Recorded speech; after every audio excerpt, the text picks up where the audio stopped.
বা আমরা আপনারা এক এক দল এক একজন এক এক নিয়তে মারামারি করে। তবে মারামারি, লড়াই, জিহাদ এগুলো পূর্বেও ছিল, এখনো আছে, ভবিষ্যতেও থাকবে। মারামারি মানেই খারাপ না, লড়াই মানেই খারাপ না। কিছু লড়াই বান্দার জান্নাতের রাস্তা খুলে দেয়, আর কিছু লড়াই বান্দাকে জাহান্নামে ঢোকা ওয়াজিব করে দেয়। যারা রাজনীতির জন্য লড়াই করে, ক্ষমতার চেয়ারের জন্য, যে আমার এই জায়গায় চাঁদাবাজি আমি করবো, তুই কে, দে মার, হয় না মারামারি? এটার জন্য যারা করে, জান্নাত না জাহান্নাম। আর যারা বলে না দুনিয়াতে আল্লাহর দ্বীন কায়েমের জন্য মারামারি লাগবো, এই সমস্ত লড়াইকারীরা সোজা জান্নাতে চলে যাবে ইনশাআল্লাহ। কেন? আল্লাহর জমিনে আল্লাহর দ্বীন প্রতিষ্ঠার জন্য তারা লড়াই করে। এজন্য সব লড়াই খারাপ না। আমিরুল মুমিনিন হযরত ওমর ইসলাম কবুল করেছেন। উনি ইসলাম কবুল করার পরে রাসূল সাল্লাল্লাহু আলাইহি ওয়াসাল্লামকে ডাক দিয়া পাশে জিজ্ঞাসা করতেছেন, ইয়া রাসূলুল্লাহ, আমরা কি সত্যের উপরে আছি? নবীর প্রশ্ন করছেন। কে বলেন না? ওমর, যাকে দেখলে শয়তানও বাংলাদেশে এমন কিছু ওলামা একরাম বুজুর্গ আছে যাদেরকে দেখলে শয়তান পালায়। পিছনে পিছনে অনেক কিছু বলে, সামনে গেলে জুতা টানে, সামনে আর পারে না। কেন? আলাদা রোগ। আমি বলতেছিলাম লড়াই সবসময় খারাপ না।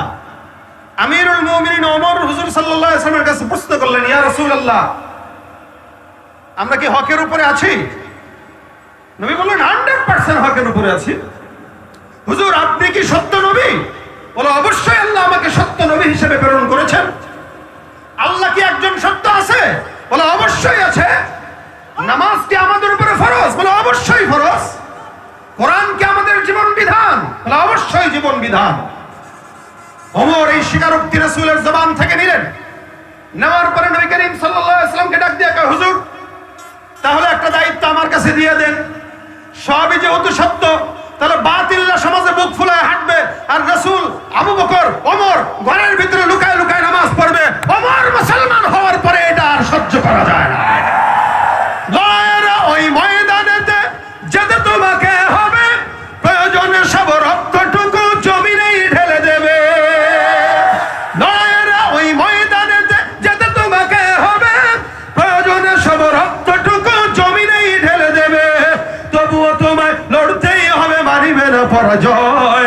তবুও তোমায় লড়তেই হবে, মানিবে না পরাজয়। বিপ্লব মানে জীবন দেয়া, সে কোনদিন আসবে না রে করো যদি ভয়। বিপ্লব মানে জীবন দেয়া, সে কোনদিন আসবে না রে করো যদি ভয়। আসবে বিজয়, রক্ত আর জীবনের বিনিময়। আসবে বিজয়, রক্ত আর জীবনের বিনিময়। বিপ্লব মানে জীবন দেয়া, বসে থাকা নয়। সে কোনদিন আসবে না রে করো যদি ভয়। ঠিক না?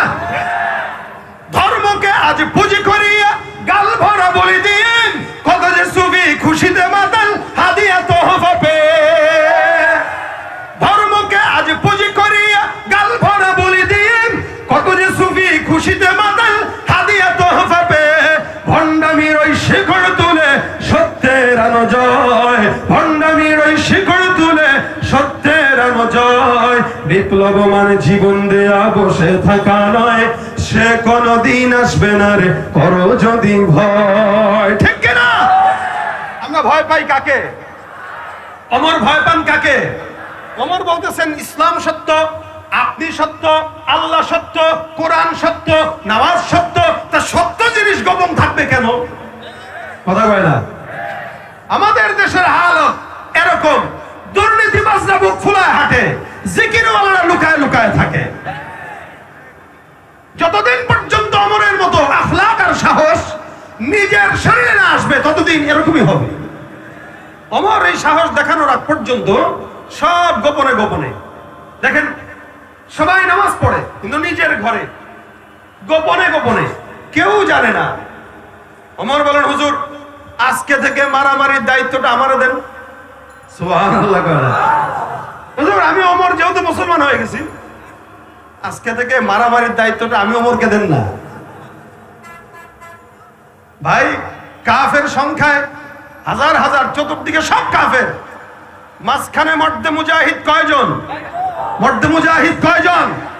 একজন। নবীরা বলতেছেন দায়িত্বটা আমার কাছে দিয়ে আপনি নিশ্চিন্তে থাকেন, বাকি কাজ কেমনে করা লাগে আমি আর আমার মাওলা বুঝবে। হযরত ওমর দাঁড়ায় গেলেন, তরবারি নিয়ে দৌড়। মক্কার সামনে, কাবার সামনে তরবারি উঁচা করে ডাক দিয়া বলতেছেন, এই ওমরের তরবারি খাপ থেকে বের হয়ে গিয়েছে, ওমর মুসলমান হয়ে গিয়েছে।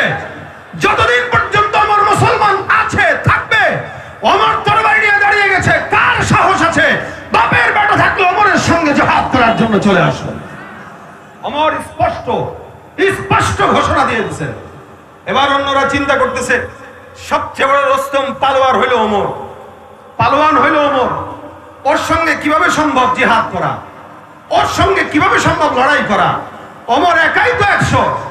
যেই ওমর বুক ফুলিয়ে উঁচু করে তরবারি দাঁড়িয়ে গেল, আল্লাহর কসম নামাজ তখন আস্তে আস্তে প্রকাশ্যে শুরু হয়ে গেল।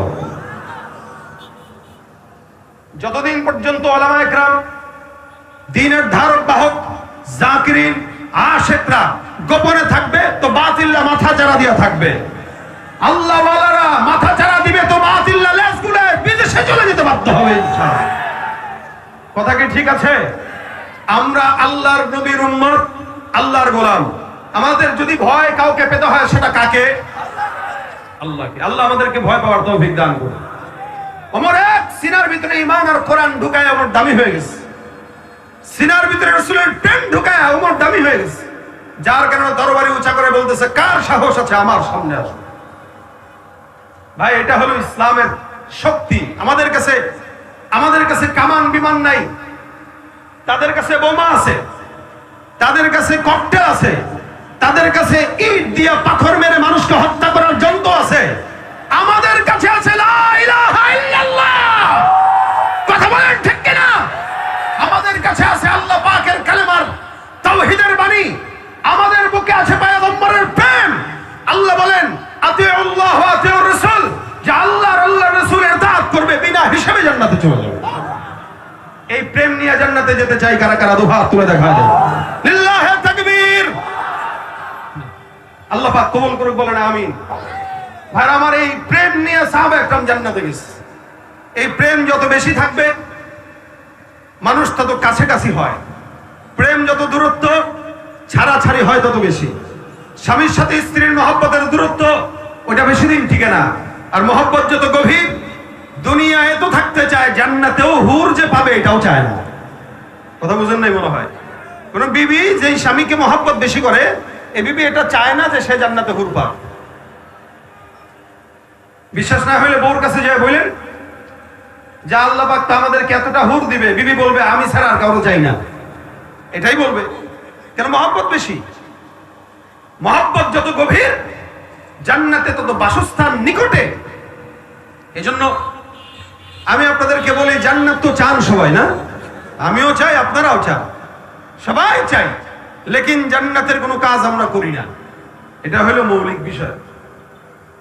নবী করিম সাল্লাল্লাহু আলাইহি সাল্লাম বলেন, জান্নাতে যদি আমার সাথে থাকতে চাও, একটা আমল রাসূল দিয়েছেন, বলবো?